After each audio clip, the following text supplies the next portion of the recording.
की प्राप्ति होती है उतना फल सिर्फ एक बार प्रदोष का व्रत करने से उतने फल की प्राप्ति हो जाती है। प्रदोष की अभी और महिमा सुनिए।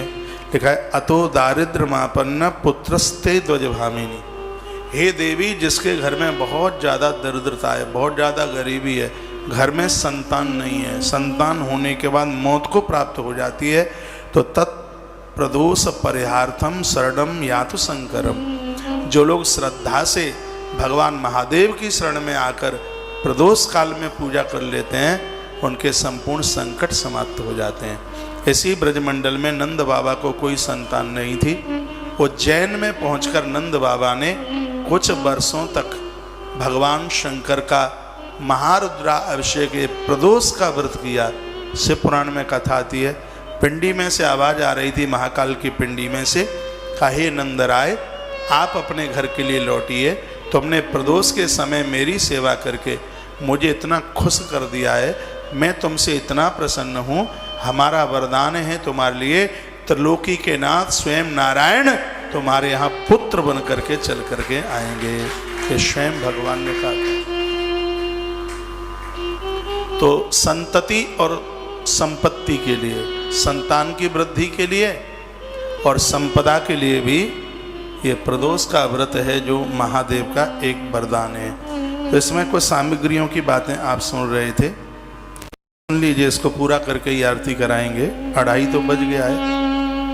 तो विधाय मंडलम रम्यम धौत वस्त्रादिभिर्युधि। उस स्थान पर एक श्वेत वस्त्र, स्वयं भी सफ़ेद वस्त्र पहनकर ये 5 तरह के फूल रखिएगा और 5 तरह के ही फल रखिए। और आप चुनाव कर लें प्रदोष की पूजा में 5 तरह के फल आप देख लीजिएगा। 5 तरह के फल, यहाँ फलों का नाम नहीं लिखा है, ये 5 प्रकार के फलों का वर्णन इसमें किया गया है।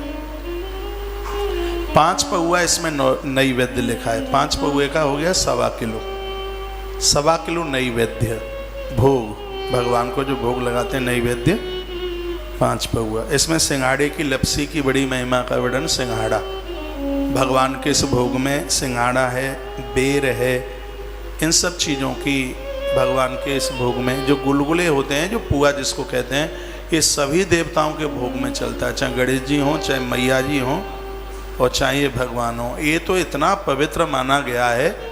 56 रसोई एक तरफ और वो गुलगुले छोटे छोटे पुए होते हैं, गुड़, गुलगुले और बतासा, ये पूजा में भोग लगाने में अतिशय बहुत ज़्यादा इसको आगे बताया गया। तो अगमोक्तोक्त मंत्रेण, अब देखो कितनी सुंदर बात कही है। आपसे अभिषेक के तो कोई मंत्र आते नहीं है, तो फिर क्या करें?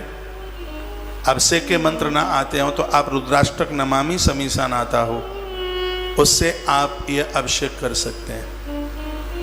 कुछ भी नहीं आपसे आता हो, ओम नमः शिवाय आता हो, वो भी आपसे ना होता आता हो तो आपसे ओम ओम आता हो, और वो भी आपसे क्या सुंदर लिखा हुआ है भी नहीं आता हो, हाथ में श्रृंगी पकड़ लीजिए, बस यही कहिए हर हर हर हर हर हर हर हर हर हर हर हर हर हर। और जब समय पूरा हो जाए, सब लिखा है, जब पूरा अभिषेक हो जाए तो लास्ट में महादेव बोल दीजिएगा।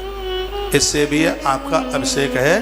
कितनी सरलता है शंकर की पूजा में, इतना भोला देव है, इतना सरल है, इतना सरल है। उसमें सालराम भगवान को स्पर्श करा के, सालराम भगवान नहीं है, विष्णु को, कृष्ण भगवान को स्पर्श करा करके फिर उस जल को एक आचमन के रूप में ले लीजिएगा। भगवान को नहलाइए। यदि आपने मृत कड़काओं के मिट्टी के शिवलिंग बनाए हैं तो उनको आप जल में प्रवाहित कर दीजिए।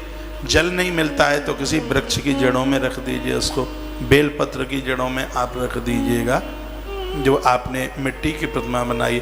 नहीं तो सबके घर में भगवान नर्मदेश्वर होने ही चाहिए। इसकी बहुत बड़ी फलश्रुति है, इसकी बहुत बड़ी महिमा है।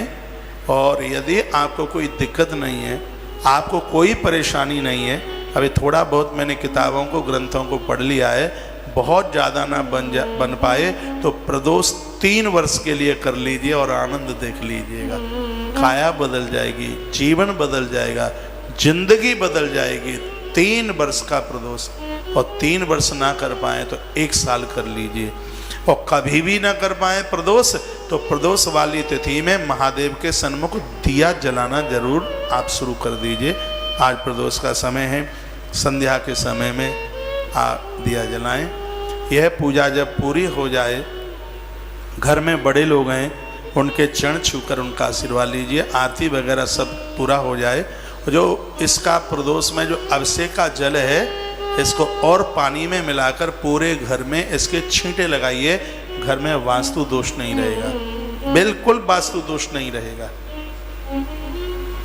इतनी बड़ी महिमा है इसकी, आप कुछ ही समय में आप अपने आप को बदलते हुए देखेंगे। महात्मा सांडिल्य के सामने पूछा गया था, प्रदोष के व्रत से किस किस व्यक्ति ने क्या क्या पाया। ये तमाम तरह की बड़ी सुंदर सुंदर कथाओं का वर्णन किया है। विस्तार इसका मैं और कल कर दूंगा। अभी मैं यह निवेदन करना चाहूँगा कि भगवान शंकर की पूजा एक ऐसी पूजा है जिसके बीच में से खड़े होकर के नहीं जाया जाता। लिखा है, अनिश्चिता सेवा मर्त्या प्राप्नो विंदित दरिद्रताम। यदि भगवान महादेव की पूजा में बिना कारण के बीच में से खड़े होकर के जाया गया, तो इसमें लिखा है कि उसको घोर दरिद्रता का जन्म होता है। कहीं न कहीं किसी न किसी प्रकार से पैसा नष्ट हो जाएगा, धन नष्ट हो जाएगा, कोई दिक्कत आ जाएगी, परेशानी आ जाएगी। तो बिना कारण के भगवान महादेव के अभिषेक से, भगवान महादेव की पूजा से, और बीच में से, अब कोई कारण हो तो बात अलग है, बिना कारण के बीच में से प्रदोष पूजा में से खड़े होकर चले जाते हैं, तो लिखा है वहाँ पर प्राप्त वंदित घोर दरिद्रता, वहाँ घोर दरिद्रता का आकर के जन्म होता है। इसकी और कुछ आगे की बातें कल मैं आपके बीच में निवेदन करूँगा। आज इतना सा ही है, और पुनः मैं आप सबसे कथा में 6 बजे आपसे मुलाकात होगी। और आप जो जन रुके हैं, कथा सुनिए। अभी आरती के बाद में आप सब प्रसाद, भोजन भंडारा, भगवान का प्रसाद है, प्रसाद लीजिएगा। जिनको मैं आज सुबह नहीं मिल पाया हूँ उनको